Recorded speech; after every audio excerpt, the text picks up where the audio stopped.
Worldwide, malnutrition affects 1 in 3 people. Malnutrition contributes to between 35 and 55% of all childhood deaths, or even more in acute emergency situations.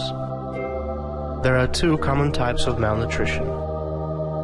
Firstly, there is protein energy malnutrition, which results from a diet lacking all major macronutrients, such as carbohydrates, fats, and proteins.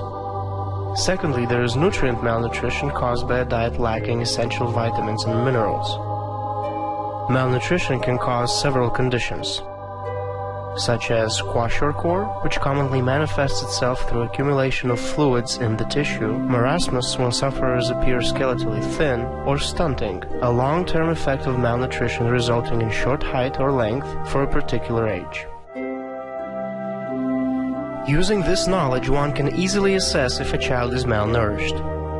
For infants less than 6 months old, you should observe for visible severe wasting of the muscles of shoulders, arms, buttocks, and legs.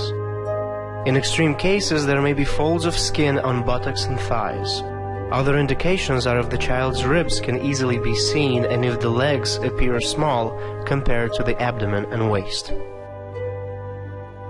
For children aged 6 months and more, a more conclusive test is the mid-upper arm circumference measurement. For this, ask the mother or carer to uncover the child's arm. Estimate the midpoint of the left arm. Straighten the child's arm and wrap the tape around the midpoint. Make sure the numbers are right side up and the tape is flat around the skin. Inspect the tension of the tape on the child's arm. Make sure the tape has the proper tension and is not too tight or too loose. Repeat any step if necessary. When the tape is in the correct position and correct tension on the arm, read and call out the measurement to the nearest tenth of a centimeter. Immediately record the measurement. And finally, one should feel for edema on both feet by pressing gently with the thumb on the top side of each foot for at least 3 seconds. If a dent remains following the pressing, this is called pitting edema. After performing these tests, it may be necessary to refer the child to a medical officer or hospital.